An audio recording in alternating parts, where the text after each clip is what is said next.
Hello, good morning friend. এখন দেখো 6:20 বাজে। আমি সকাল সকাল স্নান করে নিলাম, স্নান করে রেডি হয়ে গেলাম। ঘরে তো সবাই ঘুমোচ্ছে, তো আমি নিচে একাই চলে গেলাম। তালা খুলে নিয়ে বাইরে গিয়ে দেখি খুব অন্ধকার, একা একা ভয়ও করছে। যাই হোক, আমার সঙ্গে ঠাকুর আছে। মায়ের মন্দির খুলে মায়ের মন্দিরে ঢুকে গেলাম। ভেতরে গিয়ে দেখি গোপলু তো আমার ঘুমাচ্ছে। তো গোপলুকে আমি উঠিয়ে দিলাম।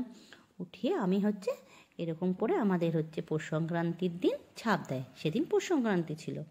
তো এরকম করে ছাপ টাপ দেওয়ার পরে তো আমি আবার বাইরে গিয়ে উঠানে দিলাম ছাপ। দেখো কত অন্ধকার, একা একা ভয়ও করছে আমার। তো যাই হোক, তো সেদিন আমার আবার বাস্তি পুজো ছিল। তো আমি এদিকে আবার সব কিছু রেডি করে নিলাম। ঠাকুরমশাই 6টার সময় চলে আসবে।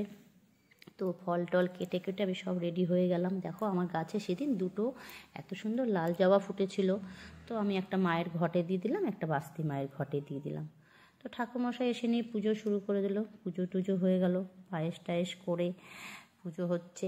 তো আমার পুজোও কমপ্লিট হয়ে গেল 7টার মধ্যে। আমার এই পূজাটা আর এই ভিডিওটা ভালো লাগলে তোমরা সবাই লাইক সাবস্ক্রাইব করে দিও।